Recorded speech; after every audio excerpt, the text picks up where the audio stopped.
interested po ma'am actually ang Rockstar Holding Corporation to help you po. Kaya sabi namin, nag-usap kami ni Sir Howard mga pagal. So nag-usap kami po na kung paano namin matulungan yung negosyo nyo na umangat po yung brand, then makarating sa mga iba pang businesses like sari-sari store, grocery. So paano rin natin sila matulungan na magkaroon ng business? So yun yung ating pag-uusapan. Kaya i-quotes natin na isip. Yeah, isa po yan actually sa program ng Rockstar Holding Corporation, mga delivers. So tumulong tayo sa mga umaangat na negosyo o negosyo umangat para mas marami tayo matulungan ng kababayan natin. Okay? So, gusto mo yung pinakapanood po, bigyan natin silang konting background ng sIcreCream.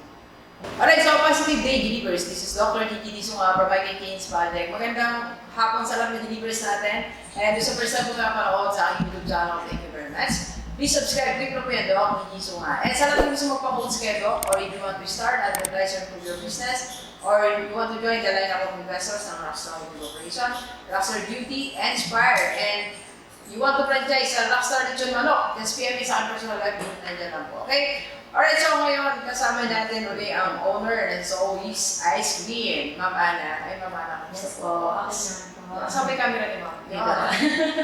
Ma'am Ana, kumusta? So, yung una nating vlog, maraming, mataas naman ang engagement. So, maraming interested. Yeah, ang ganda kasi ng home-based business ni Ma'am. So, naging interested po Ma'am actually ang Rockstar Holding Corporation to help you po.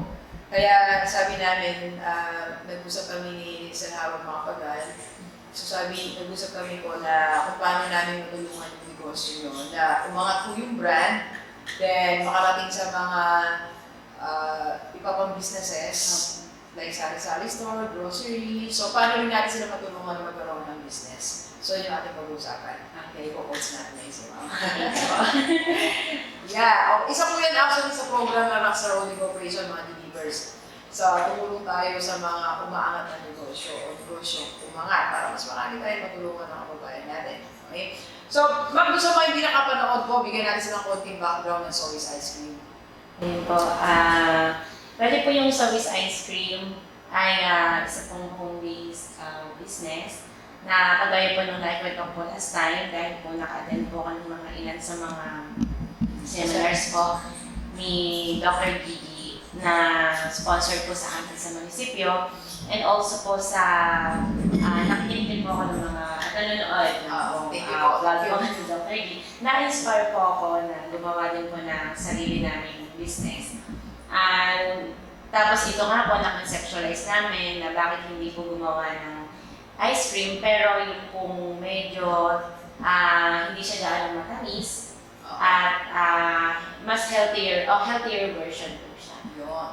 Okay. Alright, so ngayon tutulungan natin si Man na gumawa ng business model. Sabi nga natin, lagi tayong pupunta o babalik doon sa business model natin. So gagawin natin si Man, nandito, kung may gulat ng camera ni Sir, business model canvas po ang gagamitin natin, Man. So ito po yung structure niya, Man.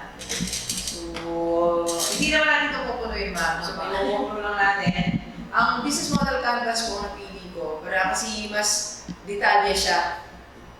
Pag meron ka po kasi business model, alam mo doon kung magkano gagastusin mo, sino magiging kliyente mo, paano ka magkakaroon ng source, sino magiging partner mo, ano yung value proposition mo, and others. So, yun yung napakaalaga na maintindihan natin bago tayo, alam niyo, mag-next move sa ating business. Actually, first thing na dapat mo itong ginagawa. Pero, subject naman siya for revision, if you think like, may kailangan mag-uwi, di ba? So, parang negosyo mo, ma'am, di ba? Isip mo lang dati, bahay lang, no? Pang family lang, pang sa inyo lang, kasi gusto ko, di ba? Talis, di ba? So, nagbabago. Ngayon, ang gusto na natin, ang target natin mamaya po, namin kayo tutulungan sa coaching, mas madami yung madala natin ng batas natin. Mas marami tayong matulungan na negosyante din at kumain ng ice cream na hindi maramis. Okay, so yun. Ito yung 9. Dito muna tayo put natin mga delivers sa value proposition muna tayo. Yung value proposition, ibig sabihin po, ito po yung magiging kaibahan natin sa lalim ng ice cream. Kailangan naiiba tayo. Ayun yung tinatawag na unique selling point. At yung sasagutin natin, yung baga mag-offer tayo ng solution sa pain points ng ating mga kliyente. For example, ako, kakain ako ng ice cream. Ang problema kasi, pag nag-ice cream ako, madalagal ng sugar ko. Nag-worry ako. So kumakain ako, sabi na masaya ako, nag-aalala ako, yung sugar ko, di ba gano'n eh? May guilt po siya. Oo, may guilty tayo, di ba? Tapos pag kumain ka ng ice cream ko, lalo ako, nag-guilty ako kasi parang may dahil kami ng diabetes ata, yung ibang kapatid, so nag-worry. So, ngayon, susolusyonan natin yun. Kakain ka ng ice cream na hindi ka guilty. Yun yung sa'yo, ma'am. Explain nga po natin. Yun ang sa nating value proposition. Ayun po. Lalo naman ano po, yung sa may banner po kasi namin nakalagay po dun is home of healthy ice cream. Okay. So, yun po yung parang nag-iisip po kami ng mga bagong flavors. Lalo po healthier version po ng ice cream. Healthy ice cream. Ma'am, marami ito. Delivers ganito ha. Pag naglagay ka ng value proposition mo kasi, ito, medyo masyado siyang general. Healthy kasi marami ang ibig sabihin. So ngayon ba, i-specify pa natin. The more na specific ang value proposition po natin o yung halaga natin, the more na mas maayos. Ano pa ma'am, specific healthy? Ano po? Na ilalagay natin sa paglagay natin. So, meron po kasi siyang, wala po siyang table sugar. Okay. Yung added table sugar. No table sugar. Diba? No table sugar. Lagay natin or less sugar. Eat without guilt. Parang gano'n. Alright, so yun ma'am. So yun yung value ng ice cream mo. So less sugar, no table salt, so you can enjoy as many as you can. Pwede yun, no, ma'am? So yun ma'am sa part ng kakain. Sa part naman ng negosyante, paano niyo po sila matutulungan? Halimbawa, ako ay isang sari-sari store. Gusto ko magtinda ng mga ano po natin, ng mga ice cream. So, paano? So, yun ang isa natin. So, you can start, yung value din natin bibigay sa mga business owner din po. Ito naman for business owner. So, ang value natin mabibigay man, ito po, you can start your business or hindi siya actually ma'am tayo mag-start additional income sa iyong negosyo. Diba? May negosyo ka na, magkakaroon ka ng additional. So, additional income sa iyong business. Pwede yan ma'am. So, gagawa na lang tayong package. Gawa mo na lang select ng package. So, magawa. Word, 5,000 na yan. Deliver. Okay. So, yun ma'am yung value na bibigyan natin. Sa palit na dagdag-puhunan ka lang ng konti, tapos magkakaroon ka ng revenue stream naman ma'am. So, revenue streams natin. Paano tayo magkakaroon ng paano yung channel of distribution natin? Customer segments ma'am. Tingin mo saan tayo mas kikita? Pag nag-deliver tayo. Yung nadalanan po kasi po yung list ako po sila po yung mga talaga sa order na hindi ko kami lahat. Most po yung mga Kikita diet. Okay. Tapos, pero hindi ko pa po kasi na-try ng mga sari-sari store. Kasi ma'am, mas malakas yun. Opo. Hanap ka lang ng reseller. Opo yung mga Oo. Pag consumer lang ma'am, medyo okay lang eh. kasi kami. Diba? Okay naman yun. So, consumer direct po. or direct user. Tapos reseller. Reseller ma'am. Ayan, secret ma'am. Reseller. So, ibig sabihin po, meron ka mga reseller like sari-sari store, mga restaurant. Marami dito ano eh. Diba? Resto, mga coffee shop. Tapos mga suggestion ko, magkaroon ka ng agent. Secret agent. Agent, ma'am, siya yung pupunta sa mga ganyan para hindi na ikaw. Bigyan mo na siya ng commission. So, kakausapin mo siya. Parang yung mga big companies, ma'am, May mga merchandiser naman ang tawag. So ito meron mga agent. Yung agent mo, siya iikot. Para hindi ikaw. Iikot, tatawag, mag-usap, commission business.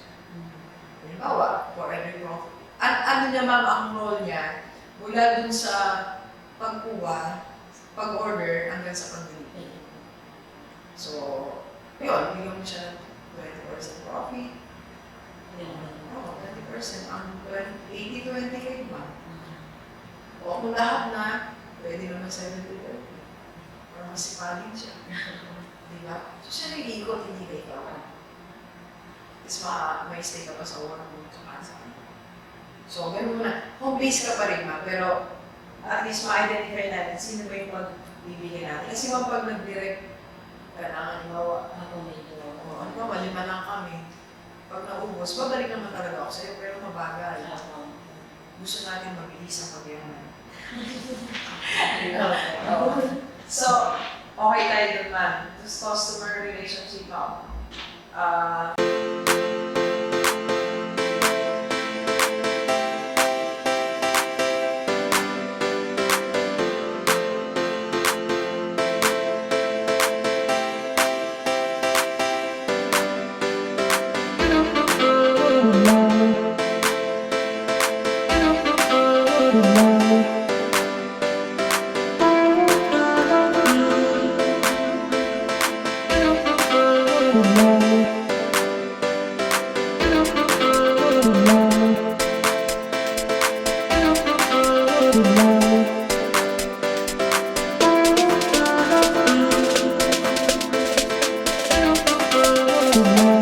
So, delivers ganito So, ito na yung nabuo namin ni ma'am. Bibigyan naman natin to. So, meron kang yung value proposition mo ma'am, no? The sugar, di ba? Mas healthy. Siguro gawa ka ng tagline, eating ice cream without guilt. Sir, parang ganon. Hindi ka takot, masaya. Dapat pag kumain ka ng ice cream, masaya. Happiness, di ba? Tapos, yun ma'am, ano ka na, customer relationship, may mga promo ka, customer segment mo naman, damihan lang natin yung bibigyan natin. Huwag lang individual. Para mag times 10 ang income mo. And, tignan na natin, nagkutsara ka pa, Seth. Ito na yung flavor kasi may variant tayo. Tapos, nandiyan na ba si Kat? Kaya naman dyan. Padala mo na dyan. Ito po ay Delivers. Wow, ito po almonds na po to. Okay. Ayan po yung Papangalanan natin siya, ma'am. Anong pangalan nito, sir? Rockstar? Easy ba pala ito? Oo. Para ma-announce natin siya. Ito, Delivers, isa sa mga flavor, almonds. Pero, i-adapt natin. Kasi ginawa talaga nito ni ma'am para sa akin. Pangalan ng variant. So, tignan natin ito. May almonds. Yup. Ano? Ang sarap. Maubos ko siguro to. Hilig naman sa kape. Ang sarap. Kaya na kayo. Tapos ito naman, dark chocolate.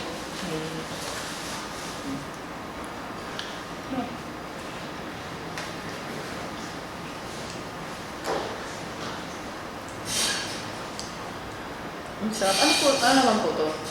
Ayun, ang ano lang yun ma'am, yung dark chocolate na may halo siyang parang mawawala na chocolate and walnuts. Sarap. Combine mo, ma'am. Pero parang gusto ko si Alma. Mas ano, so.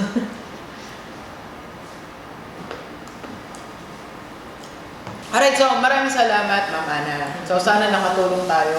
If you want to add this in your business, mas maganda. Additional income. Okay? So sa lahat mga may negosyo, you can visit our office for business coaching po. Okay? Maraming salamat, Ma'am Ana. Okay, please share this video sa lahat ng mga kaibigan natin. Kahit OFW o dito sa Pilipinas para sama-sama tayong mabago at umulad ating buhay.